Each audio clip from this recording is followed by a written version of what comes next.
Hello guys, स्वागत है आप सबका यूट्यूब चैनल स्टोरी कॉमर्स में।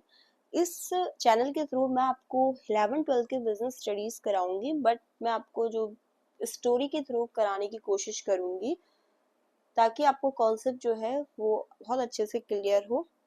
क्योंकि स्टोरी जो होती है वो हमें बेटर तरीके से याद रह जाती है। अगर किसी चीज़ को हम उस तरीके से पढ़ते हैं रट के तो वो हमें याद नहीं रहती, बट स्टोरी हमें अच्छे तरीके से याद रह जाती है, चाहे कितनी बड़ी स्टोरी भी हो। तो मेरा मेन एम यही है कि मैं आपको जो 11-12 के बिजनेस स्टडी के हर एक टॉपिक स्टोरी के थ्रू कवर कराऊं, जितना पॉसिबल हो सकेगा रियल लाइफ एग्जाम्पल के साथ रिलेट करके। तो मैंने आज क्लास 12 बिजनेस स्टडी का चैप्टर फर्स्ट लिया है।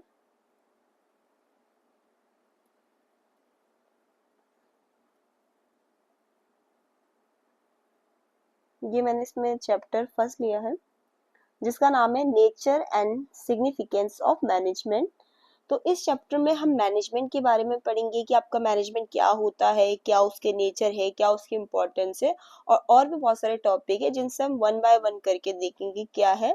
स्टोरी के थ्रू इसको समझेंगे रियल लाइफ एग्जांपल से कोरिलेट करके।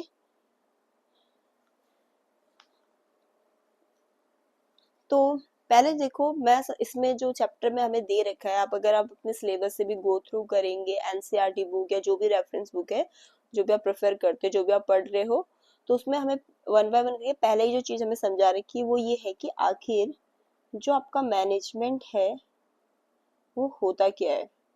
ठीक है, तो देखो मैनेजमेंट ऐसा कोई टर्म तो है नहीं कि जो आप फर्स्ट टाइम सुन रहे होंगे। ठीक है, मैनेजमेंट नहीं सुना होगा तो मैनेज तो सुना ही होगा। ठीक है, तो कोई न्यू टर्म नहीं है आपका। तो हम स्टोरी के थ्रू उसको समझने की कोशिश करते हैं। देखो, एक समय की बात है, एक टाउन था आपका ग्रीन वैली। वहां पर एक आपके बिजनेसमैन थे, काफी पैशनेट थे वो आपके बिजनेसमैन। उनका नाम था मिस्टर राज। तो मिस्टर राज जो आपके बिजनेसमैन है, ये आपके ग्रीन वैली टाउन में रहते हैं। इनकी एक छोटी सी फैक्ट्री है जिसका नाम है मैंगो डिलाइट फैक्ट्री।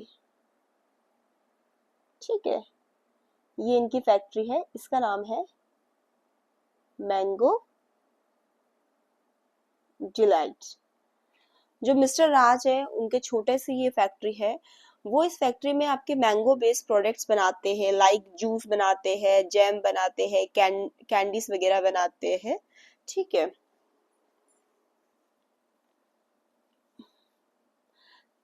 जो मिस्टर राज है वो अपने बिजनेस के लिए काफी पैशनेट है, काफी हार्ड वर्किंग है और अकेले ही अपना बिजनेस संभालते हैं।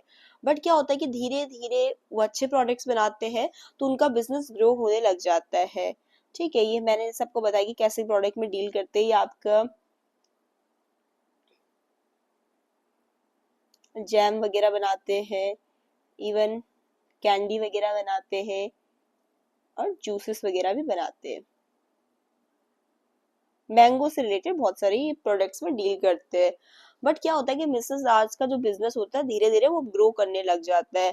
तो देन क्या होता है, मिस्टर राज को ये चीज समझ में आती है कि अब मेरे से चीजें अकेले हैंडल नहीं होने वाली है। तो वो क्या करते हैं, वो करते हैं प्लानिंग करने लग जाते हैं। फिर उस यहाँ पर वो सोचती है कि अब मुझसे चीजें अकेले मैनेज नहीं होंगी, तो यहाँ पर वो अप्लाई करते हैं मैनेजमेंट, जिसमें वो क्या करते हैं, प्लानिंग करते हैं कि भाई मुझे कितनी बोटल्स बनानी है। ठीक है, कितनी बोटल्स जैम की बनानी है, कितनी कैंडी की बनानी है, कितनी जूसेस की बनानी है, ये सब चीजें प्लानिंग करने लग जाते हैं। इसके अलावा अब वो ये सब चीजें प्लान करते हैं, फिर चीजों को ऑर्गेनाइज भी तो करेंगे कि भाई मुझे ये बॉटल्स वगैरह जितनी भी मुझे बनानी है इसके लिए मुझे कितना रॉ मटेरियल चाहिए होगा, कितने मेरे को वर्कर्स चाहिए होंगे। ठीक है, इसलिए उस चीजों को ऑर्गेनाइज भी करते हैं। इसके बाद मिस्टर राज क्या करते हैं, वो प्लान कर चुके होते हैं कि भी मुझे किस चीज की कितनी बोतल बनानी है, क्या क्या मुझे मैट्रेस लगेंगे, कितने वर्कर्स चाहिए। इसके बाद मिस्टर राज स्टाफिंग करते हैं। स्टाफिंग में वो क्या करते हैं कि लोगों को हायर करते हैं, जो अब इतना सारा काम कराना है उनको अकेले तो होगा नहीं, तो उसके लिए उनको और लोग भी तो चाहिए होंगे। तो स्टाफिंग में क्या होता है, हायरिंग न्यू पीपल। ठीक है, अपने अकेले उनसे ये काम होगा नहीं, इसलिए लोगों को भी हायर करते हैं। और उसके बाद वो क्या करते हैं, डायरेक्ट करते हैं उन लोगों को कि कैसे उनको ये काम करना है। और साथ साथ चीजों को कंट्रोल भी करती है, ये देखने के लिए कि जैसे मैंने सोचा था काम वैसा हो रहा है कि नहीं, ताकि सब कुछ चीज ट्रैक पे रहे।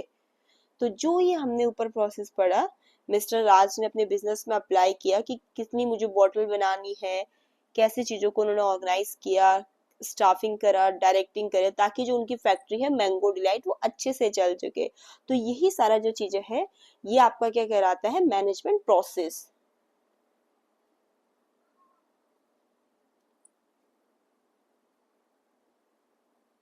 तो अब हम ये डेफिनेशन यहाँ पर समझ सकते हैं इतनी स्टोरी जानने के बाद, कि management is the process of planning, organising, staffing, directing and controlling to achieve organisation goal efficiently and effectively. कि मैनेजमेंट एक ऐसी प्रक्रिया है, हम प्रक्रिया क्यों कह रहे हैं इसे, क्योंकि भाई इसमें स्टेप बाय स्टेप चीजें हो रही है ना, कि चीजों को प्लान किया जा रहा है, ऑर्गेनाइज किया जा रहा है, स्टेप स्टाफिंग की जा रही है, डायरेक्टिंग, कंट्रोलिंग, ताकि जो भी ऑर्गेनाइजेशन के गोल है उनको इफिशिएंटली और इफेक्टिवली अचीव किया जा सके। अब देखो यहाँ पर मैंने दो टर्म यूज किया है, एक है आपका एफिशिएंटली, ठीक है, और एक है आपका इफेक्टिवली, कि गोल्स को अचीव तो करना है लेकिन एफिशिएंटली भी और इफेक्टिवली भी। ठीक है, अगर हम एफिशिएंटली की बात कर रहे हैं तो इसका मतलब होता है कि हमें जो चीजें करनी है सही मैनर में करनी है, कि कम से कम समय में कम से कम रिसोर्सेज को, उसमें मतलब रिसोर्स ऑप्टिमाइजेशन पे ये चीज फोकस करता है कौन, इफिशिएंटली। उदाहरण के लिए अगर आपने 1000 प्रोडक्ट्स को सेल करना है, तो आप उसे मतलब जितना मिनिमम स्टाफ टाइम कॉस्ट में कर सके तो आप उतने एफिशिएंट हो।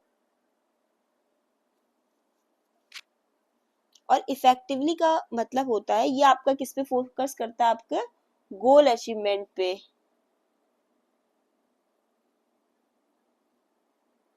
कि आपका गोल है कि भाई आपको 1000 प्रोडक्ट्स को बेचना है, तो अगर आप अपना गोल अचीव कर चुके तो आप क्या हो सके, इफेक्टिवली। बट वहीं पर एफिशिएंटली किस पे फोकस करता है, रिसोर्स ऑप्टिमाइजेशन पे। तो वो यही कह रहा है कि हमें अपना गोल अचीव करना है, गोल तो अचीव करना है बट एफिशिएंट भी होना है, रिसोर्स को भी अच्छे से यूज करके। तो आज की वीडियो में इतना ही, नेक्स्ट वीडियो भी जल्दी आएगी। Thank you.